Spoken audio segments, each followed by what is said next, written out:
핀테크 시장이 커지고 있다. 핀테크가 금융소외 문제의 새로운 해결책으로 떠오르고 있다. 요즘 이런 말들이 뉴스나 신문 기사에 자주 등장합니다. 중요한 개념이라는 건 알겠는데 핀테크라는 단어만 들어서는 그게 무슨 뜻인지 정확히 이해하기 어려운데요. 오늘은 핀테크가 무엇인지 그리고 금융소외 문제를 해결하는데 어떻게 활용되고 있는지 차근차근 짚어봅니다. 핀테크는 금융을 뜻하는 파이넌스와 기술을 뜻하는 테크놀로지의 합성어로 기술 기반의 금융 서비스를 뜻합니다. 모바일로 결제를 하거나 이체를 해본 경험 한 번쯤 있으시죠? 우리가 흔히 사용하는 모바일 결제, 이체, P2P 대출, 암호화폐, 블록체인 등 다양한 서비스가 모두 핀테크에 해당됩니다. 최근 핀테크 업계의 가장 큰 화두는 바로 금융포용입니다. 금융포용이란 개발도상국 저소득층이 저축, 대출, 보험 등의 금융 서비스로부터 소외되는 문제를 개선하는 것을 의미합니다. 실제로 저소득층의 금융소외 문제는 세계적으로 심각한 수준입니다. 월드뱅크 자료에 따르면 개발도상국의 성인 중 54%만이 은행 계좌를 보유하고 있다고 합니다. 은행을 찾아가는 데에 시간적, 물리적 제약이 있고 계좌 관리비를 내기도 어려운 사람들이 그만큼 많다는 건데요. 이런 제약은 결과적으로 지역사회의 불평등과 낮은 경제 성장률을 초래합니다. 핀테크는 이처럼 금융 서비스를 제공받는 데 어려움을 겪던 사람들에게 새로운 기회를 제공합니다. 국제통화기금 IMF는 핀테크가 금융 수용성의 장벽을 넘는 데에 필수적이라고 언급했고 각국 정부에서도 빈곤을 줄이는 시스템을 개발하고자 차기업의 핀테크 투자를 장려하기 위한 노력을 기울이고 있습니다. 핀테크를 통한 금융 포용의 좋은 예시는 P2P, 즉 피어-투-피어 대출 플랫폼입니다. P2P 대출 플랫폼은 온라인으로 채무자와 채권자를 직접 연결해주는 대출 서비스인데요. P2P 대출 서비스 업체들은 전통적인 금융기관에 비해 간접비를 줄이고 운영비를 줄일 수 있다는 장점을 가지고 있습니다. 이는 사람들이 낮은 이자율로 더 저렴한 대출을 받을 수 있음을 의미합니다.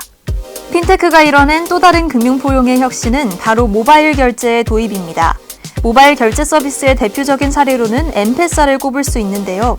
엠페사는 2007년에 보더폰과 사프리콤이 출시한 결제 플랫폼으로 현재 아프리카에서 가장 많이 이용되는 핀테크 서비스입니다. 엠페사는 복잡한 절차 없이 SMS 문자로도 이용 가능한 금융 서비스를 제공하는 등 접근성 제한 장벽을 무너뜨리기 위해 많은 노력을 하는 것이 돋보입니다. MIT 경제학자 타부니 수리는 엠페사가 케냐의 19만 4천 가구를 가난으로부터 벗어나도록 도왔다고 예측했습니다. 약 2억 7천만 명의 인구가 여러 섬에 흩어져 살고 있는 인도네시아에도 핀테크가 도입되면서 금융소외 현상이 해결되고 있습니다. 인도네시아 기업 고젝이 2016년 내놓은 핀테크 플랫폼인 고페이가 대표적인 예인데요.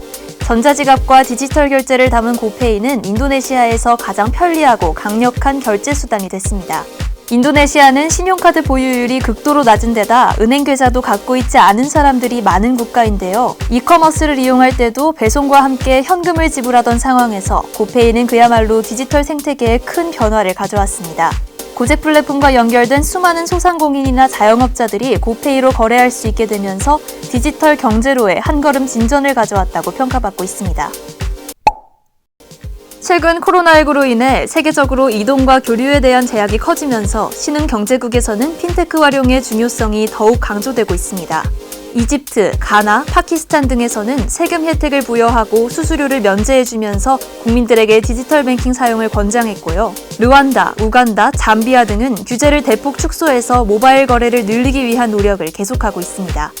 이처럼 핀테크는 그동안 금융업이 가지고 있던 진입장벽을 무너뜨리고 더 많은 사람들이 쉽게 금융 서비스를 이용할 수 있도록 돕고 있습니다. 소비자들의 온라인 금융 활동이 늘어나는 만큼 국가 차원에서는 기술이 선한 영향력을 발휘할 수 있도록 돕고 부작용을 방지할 규제와 대책을 설립하는 것이 중요한 때입니다.